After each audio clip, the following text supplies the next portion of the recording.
तो मैं सबसे पहले शाहिद भाई का शुक्रिया अदा करना चाहूँगा कि उन्होंने अपने न्यूज़ रूम में हमें इनवाइट किया बहुत शुक्रिया। और कुछ विचार रखने के या हमसे चर्चा करने के काबिल समझा, इसलिए हमें बुलाया गया।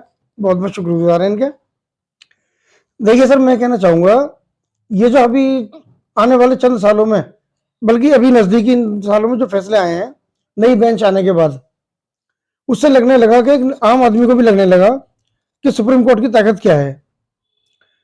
अगर देखा जाए तो अभी तक ये इतने से, अब चुनावी बॉन्ड वाली बात आपने कही, चुनावी बॉन्ड का मतलब बनता नहीं था।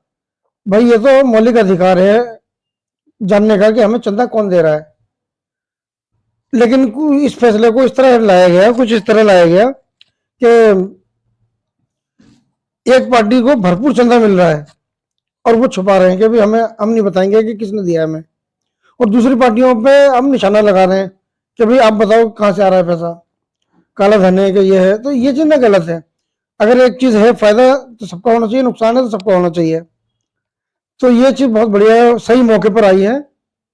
चुनाव का मौका है, बीजेपी सरकार ने अपनी सब तैयारियां कर रखी हैं इलेक्शन की, लेकिन उसी समय ये फैसला आना, मुझे नहीं लगता कि इनको कुछ हजम होगा। कुछ तो बुरा लगेगा कि भाई, लगने वाली बात है।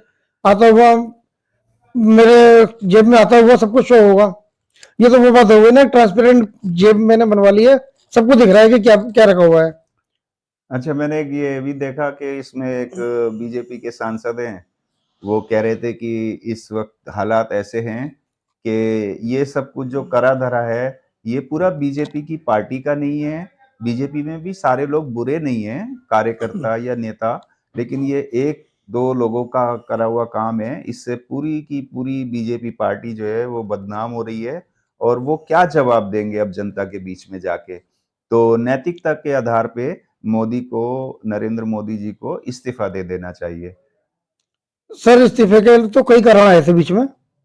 जब जब हमारे देश में कुछ ऐसी चीजें आई जो सरकार के मौजूदा रहते हुए वो चीजें हो गई, चाहते तो वो रोक भी सकते थे।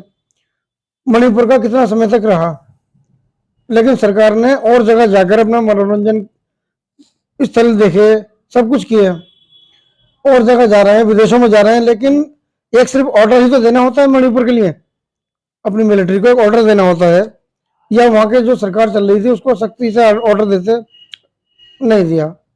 तो ये चीज, और फिर उस पर हम अपना दावा करने के भारत सरकार हम एक बार फिर चलाएंगे। तो सर, ये तो वाकई नैतिकता तो अगर है, वाकई हम कहेंगे बहुत सारे नेता इसमें ऐसे हैं बीजेपी के जो बहुत अच्छी बातें करते हैं और सबके चाहते हैं। लेकिन मैं चाहता हूँ जो जो शीर्ष स्तर पर नेता हैं, उनको पब्लिक के बीच में, हर समुदाय के बीच में अपनी पैठ बनानी चाहिए। अच्छा, आपने बात छेड़ दी अब जैसे मणिपुर की, जी। तो मणिपुर पे मेरा बगैर उस चीज का जिक्र किए ऐसा लगता है कि बात पूरी ही नहीं होगी। जिस तरह से मणिपुर में नरेंद्र मोदी गए नहीं, वहां पे अपना इन्होंने कोई डेलीगेट नहीं भेजा, और मणिपुर के लोगों को जो जख्म मिले उस पे जो मरहम लगाने का काम राहुल गांधी ने किया विपक्ष में रहते हुए। दंगों के टाइम पे वहां पर जो अराजकता फैली हुई थी, आज भी तकरीबन तकरीबन माहौल तकरीबन कुछ ऐसा ही है, लेकिन उन्होंने जीदारी दिखाई, वहाँ के लोगों को जाके उनका दर्द सुना, उनके जख्मों पे मरहम लगाया। और भारत जोड़ो न्याय यात्रा, जो सेकंड भारत जोड़ो यात्रा शुरू हुई, पार्ट 2, वो भी उन्होंने मणिपुर से ही की। तो जबकि एक हमारे देश के प्रधानमंत्री हैं जो कि 30-40 किलोमीटर दूर ही किसान होते हैं, तो उनसे, वहाँ के मुख्यमंत्री से, पंजाब के, कहते हैं कि उनसे कहना कि मैं जिंदा लौट के आ गया। और वैसे कहते हाँ, हैं ऐसा कि हुआ था। मैं 56 इंच का सीना है और अकेला सब पे भारी, ऐसी बातें करते हैं, और दूसरी तरफ ऐसी बातें करते हैं। तो लेकिन शायद भाई मैं आपकी बात रोकना चाहूंगा थोड़ी सी। वो जो मैटर था फ्लाईओवर का और जो किसानों का पंजाब में, मैं खूब याद है मुझे, और मुझसे ज्यादा जो वहाँ करीब थे, खुद पीएम साहब देख रहे थे वहां पर, उन्होंने अपनी गाड़ी से निकलकर देखा भी था। वहां ज्यादातर तो बीजेपी का झंडा लिए हुए खड़े थे। उनसे उनको क्या खतरा हो सकता था? उनको ये बस पब्लिसिटी स्टंट कहेंगे हम। हाँ, हमारे देश के प्रधानमंत्री जो हैं वो हर चीज को इवेंट बनाने में माहिर जी हैं। जी। और ये बात तो खैर उनकी बहुत मशहूर है कि वो इवेंट मैनेजमेंट, और जिस तरह से कैमरा जीवी भी उनको कहा जाता है। तो वैसे हमारे देश के प्रधानमंत्री हैं, लेकिन प्रधानमंत्री पद की जितनी गरिमा नरेंद्र मोदी ने गिराई है, शायद ही हमारे देश में अब तक नहीं, अभी 12-13 तक ऐसा नहीं हुआ। प्रधानमंत्री रह चुके हैं, नहीं हुआ ऐसा। लेकिन आज तक ऐसा नहीं हुआ कि इस पद की जो गरिमा को गिराने का काम किया है जो नरेंद्र मोदी ने, वो, क्योंकि मैं नहीं कह रहा ये बात, पूरे बीजेपी के बड़े बड़े लीडर, बड़े कार्यकर्ता और आम पब्लिक जनता सभी इस बात को कहते हैं कि इन्होंने जो है इस पद की गरिमा को गिराने का काम किया है। जी बिल्कुल कहीं ना बिल्कुल। कहीं जो है बीजेपी के कार्यकर्ता, नेता, बहुत से लोग ऐसे हैं जो इनके कुकर्तों से, इनके जो इस तरह की हरकतें हैं, हरकतें ही कहा जाएगा, उससे वो शर्मिंदा अपने आप को महसूस करते हैं। तो मेरे ख्याल से तो अगर इनमें जरा सी भी इंसानियत बाकी है तो नैतिकता के आधार पे इस्तीफा दे देना चाहिए। नहीं, वो देंगे नहीं। वो अभी आप इस्तीफे की तो बात करें ही ना क्योंकि ये सत्ता का जो नशा है ऐसा है कि वो उतरता नहीं है। अच्छा, अब ये इनकी एज को देखा जाए तो अपनी, जैसे औरों के लिए इन्होंने एज लिमिट रखी हुई है, तो इस तरह से इनको कब का संन्यास वाकई ले लेना चाहिए। जो इन्होंने एक डायलॉग बोला हुआ है ना, हम तो फकीर हैं, झोला लेके चल देंगे, तो इनको तो अपनी उम्र को देखते हुए अब राजनीति से दूर होकर झोला उठा के वाकई हिमालय पे चले जाना चाहिए। कहीं और वैसे भी कहीं आप उसी झोले की बात तो नहीं कर रहे जो हजारों करोड़ रुपया चर्चे के लिए लिया है? नहीं उस झोले में कहीं वो माल तो नहीं चला जाएगा? भाई देखिए, उसमें मैं कोई आपकी दो राय नहीं है इस बात में। वाकई ऐसा हो सकता है, बड़े बड़े उद्योगपति दबा के फंड दे रहे हैं, दबा के हर चीज में पैसा लगा रहा है, इन्वेस्ट कर रहे हैं। कारोबार में लगता है तो अलग है, लेकिन राजनीति में पैसा लग रहा है उनका, तो कहीं तो वो झोला है ही जो हमें दिख नहीं रहा है। देखिए, एक बात तो बिल्कुल जनरल बात है कि अगर कोई राजनीतिक पार्टी को अगर कोई इतना चंदा देगा, मोटा चंदा देगा, तो फायदा भी लेगा, कहीं ना कहीं उसका बेनिफिट भी तो लेगा ना सर।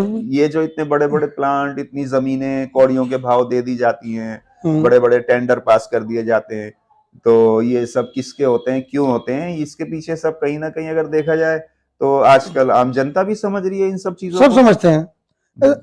आप एक लिस्ट बनाएं, उस लिस्ट में जो जो चीजें अपनी प्राइवेटाइजेशन हुआ है हमारा, चाहे वो रेलवे स्टेशन हो, चाहे कुछ भी हो, मैं सबका नाम नहीं ले पाऊंगा, 100 कार्यक्रमों की आप लिस्ट बनाएं जो जो प्राइवेट हो चुके हैं, चाहे उसमें LIC हो या कुछ भी हो।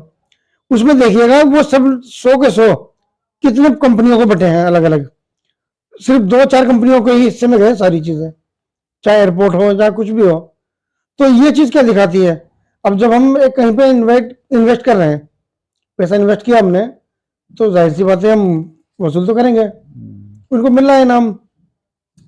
अच्छा, अब जैसे एक मुद्दे पे बात करते हैं, जो किसानों का मुद्दा चल रहा है कि जो अभी शंभू बॉर्डर पे जिस तरह से शेलिंग हुई, उनके ऊपर आंसू गैस के गोले छोड़े गए, छर्रे, बहुत 100 से ज्यादा किसान घायल भी हुए और कुछ हमारे जवान भी घायल हुए। तो अभी मैं बात कर रहा था, एक कल परसों की बात है, जंतर मंतर पे एक्स सर्विसमैन से, तो वो कह रहे थे कि हमारे देश के एक प्रधानमंत्री थे, श्री जवाहरलाल, नहीं, वो लाल बहादुर शास्त्री। लाल बहादुर शास्त्री जी ने नारा दिया था, जय जवान जय किसान। और ये मोदी जी जो हैं ये काम कर रहे हैं कि मर जवान मर किसान, मतलब किसान और जवान को ये लड़ा रहे हैं आपस में। एक बॉर्डर, शंभू बॉर्डर, जो एक स्टेट के बॉर्डर पे इस तरह के हालात बना दिए कि जैसे दो दुश्मन देशों के बॉर्डर भी शायद इतने खतरनाक, इतने इंतजामात वहां पर नहीं होते होंगे जो एक दो हमारे ही देश के स्टेटों के, क्योंकि जबकि ये हमारा देश ही जो संविधान में लिखा है कि ये राज्यों का समूह है, भारत देश, उसके स्टेटों के बॉर्डर को ऐसा बना दिया है उन किसानों को यहाँ आने से रोकने के लिए, उनके ऊपर जो जुल्म किए जा रहे हैं वो अपनी मांगों को लेके, जबकि उनकी वो मांगे हैं जो इन्होंने अब से 2 साल पहले, वो 13 महीने जो किसानों का आंदोलन चला था, उनकी जीत हुई थी, इन्होंने माफी मांगी थी आके कि मेरी तपस्या में कुछ प्रधानमंत्री जी नहीं कहा था, और अब वो अपने उन वादों से मुकर गए। तो सबसे बड़ा झूठा प्रधानमंत्री का भी अगर कोई रिकॉर्ड बनता है और गिनीज बुक में या किसी बुक में अगर नाम लिखा जाएगा, तो सबसे बड़ा झूठा प्रधानमंत्री वो भी हमारे मौजूदा दौर के जो जी नरेंद्र जी मोदी जी। प्रधानमंत्री हैं, हम्म, उनके बारे में कहा जाता है कि जी सबसे सर। बड़े झूठे हैं। ऐसी गलत गलत नीतियां लेके आ रहे हैं, ऐसे गलत गलत कानून में फेरबदल कर रहे हैं कि जैसे लोकतंत्र के साथ ऐसा मजाक बना के रख दिया है, लोकतंत्र की हत्या कर रहे हैं, बिल्कुल सरेआम खुलेआम जो है संविधान की धज्जियां उड़ाई जा रही हैं। जी बिल्कुल। वैसे अभी इन 13 महीनों में पिछले वाले देखा जाए करीब 700 किसान सड़कों पर ही मर गए। जी जी। कुछ सर्दी से मरे, कुछ गर्मी से मरे, कुछ हाँ, वैसे मरे। 750 किसानों को तकरीबन तो बताइए जी, अगर शहीद हुए वो। कहीं क्या वो भी कुछ अपना हक लेने आए हुए थे और सड़कों पर ही तड़प तड़प कर जान दे दी उन्होंने। तो इनको उससे सबक लेना चाहिए था कि कोई ऐसी बात ना हो कि फिर कोई आंदोलन ऐसा छिड़ जाए कि जान पर बीते या फिर लोगों की परेशानियों का सामना और ज्यादा करना पड़ जाए। और वही हो रहा है। जितना इन्होंने अपना अपनी पावर और जितनी शक्ति और जितने हाईवे पर नियम कानून चलने के कि कौन जाएगा पर कौन नहीं जाएगा, ट्रैक्टर चेक हो रहे हैं और गाड़ियां चेक हो रही है, इतनी शक्ति अगर ये हम चाइना के बॉर्डर पे करते तो शायद वो अरुणाचल प्रदेश में चाइना ना बैठा होता अपना शहर बसाकर। तो ये जहां शक्ति होनी चाहिए, जहां बॉर्डर सख्त होने चाहिए, वहां तो होते नहीं है। ये इनका जो राहगीर परेशान हो रहे हैं आज, वो उनका क्या कसूर है? हाँ, अब देखिए ना, बोर्ड परीक्षा उस भी दिन शुरू हो गई है खबर सुनी मैंने और आज परसों। भारत बंद है। भारत बंद का उन्होंने ऐलान कर दिया किसानों ने। वो मजबूर हैं। कल उन्होंने रेलवे ट्रैक जो है जाम किया था जी जी 4 घंटे के लिए। मजबूर किया जा रहा है उनको। उन्होंने उसके विरोध में किया कि जब उनके किसानों के ऊपर शेलिंग की गई, उन पे गोलियां दागी गई, तो उन्होंने उसके विरोध में फिर जो है रेल रोको आंदोलन शुरू कर दिया उसके विरोध में। अब यह है कि हमारे देश का जय जवान जय किसान जिस देश में ये नारा दिया गया, उसमें ही आज ऐसा हो रहा है कि जवान को और किसान को लड़ाया जा रहा है, हैं? अभी अब जैसे एमएसपी की बात है कि एमएसपी अब जब इन्होंने आके वादा किया था, जिनको अभी अब देखिए एक मुद्दा मेरे एकदम जहन में आ गया। अभी भारत रत्न दिया गया चौधरी चरण सिंह जी को जी और स्वामीनाथन जिन्होंने जो एक बहुत ही मशहूर उनकी सिफारिशें हैं, अगर उसको लागू कर दिया जाए तो सारे मसले ही हल हो जाए। तो वो तो वैसे भी भारत के रत्न है। जी ये जी दिखावे के लिए आप अगर भारत रत्न दे रहे हैं तो वो भारत रत्न तो वो तो हैं ही भारत रत्न। जी जी कोई उसमें शक की गुंजाइश ही नहीं है। उनको ये सिर्फ तमगे की जरूरत नहीं है, वो तो भारत रत्न है। जी तो अगर आपको उनको भारत रत्न देना है तो उनके द्वारा जो सिफारिशें दी गई हैं उनको लागू करिए ना। चौधरी चरण सिंह जो हितैषी, ये सिर्फ सिंपैथी लेने के लिए हाँ, किसानों बस की, इलेक्शनों का टाइम और है। उसमें साफ जाहिर भी हुआ। वो उनके चरण सिंह के जो पोते हैं जयंत जयंत चौधरी चौधरी, वो बीजेपी की गोद में जाके बैठ गए। तो ये तो भारत रत्न ये ऐसा हो गया कि जैसे ब्लैकमेल कर रहे हैं। जहां उन्हें फायदा चाहिए वहां डिवाइड कर देते, हाँ, डिस्ट्रीब्यूट कर देते ऐसे हैं। बांट रहे हैं जैसे भारत बांट रहे हैं। रत्न कि जैसे उसकी वजह से नीतीश कुमार जी आ गए उनके पाले में, और यहाँ पर जो है चौधरी चरण सिंह जी के पोते जो जयंत चौधरी जी आ गए उनके पाले में। इस तरह से अभी मगर बहुत अच्छा उनकी बेटी जो है उन्होंने कहा था, उसके बारे में मैंने एक यूट्यूब चैनल पे देखा था कि अगर उनको भारत रत्न देना है तो उनकी द्वारा लाई गई जो सिफारिशें हैं, स्वामीनाथन जिसका बड़ा जिक्र होता है, स्वामीनाथन आयोग था। हाँ, उनकी अगर वो लागू कर दी जाए तो मेरा ख्याल है कि बहुत वो सारे तो वो मसले बेहतर हल होता हो वो। सकते हैं देश हित में है उसमें। वो। हाँ, देश हित में है उसमें, अल्पसंख्यकों के लिए है, किसानों के लिए है, और भी बहुत सी चीजें हैं उसमें जो हमारे देश हित में है। तो यही सब बातें हैं। लेकिन अब आपको कैसा लगता है कि ये 2024 में क्या ये जैसे ही नारा दे रहे हैं 400 पार, तो अभी मैं ये देख रहा हूँ कि अभी जिस तरह से सुप्रीम कोर्ट का फैसला आया है, तो उससे तो मुझे लगता है 400 पार क्या, अब शायद इनको 4 पार करना भी मुश्किल हो जाएगा। नहीं, लेकिन मैं आपको एक बात बताऊं, आप इस पार्टी से वाकिफ होना चाहिए आपको। ये डूबते डूबते भी किनारा ढूंढ लेते हैं, आपको पता होना चाहिए। इन पे कई हथकंडे ऐसे हैं इस पार्टी के ऊपर। खास बात ये है इसमें, हार नहीं मानते, चाहे अपने आपको कितना ही गिराना पड़ जाए, ये अपना सहारा बना लेते हैं। और यही वजह है, कई जगह देखा गया महाराष्ट्र में भी यही हुआ, कैसे उन्होंने सरकार गिराकर अपनी सरकार बनाई, बिहार में कैसे गिराई, कर्नाटक में कैसे गिराई, और जगह भी कई जगह उन्होंने यही हरकतें करी हैं जो कि नहीं होनी चाहिए। गोवा में तो हाँ, एक मुद्दा और भी बड़े जोर शोर से चल रहा है कि बहुत सारे दानिशमंदों का, सुप्रीम कोर्ट के वकीलों का, जिसमें महमूद पराचा जी भी हैं और भी बहुत सारे सुप्रीम कोर्ट के वकील हैं, उन्होंने एक पूरी मुहिम चला रखी है और अब तो वो तकरीबन तकरीबन जो है जन आंदोलन बनने की तरफ को जा रहा है। ईवीएम का मसला जो है, अब ईवीएम से अगर वोटिंग ना होगी तो शायद है कि इनका जीतना अब नामुमकिन की तरफ को जा रहा है। ये तो नहीं, ये आपकी बात बता दूं मैं आपको ईवीएम और बैलेट पेपर के बारे में।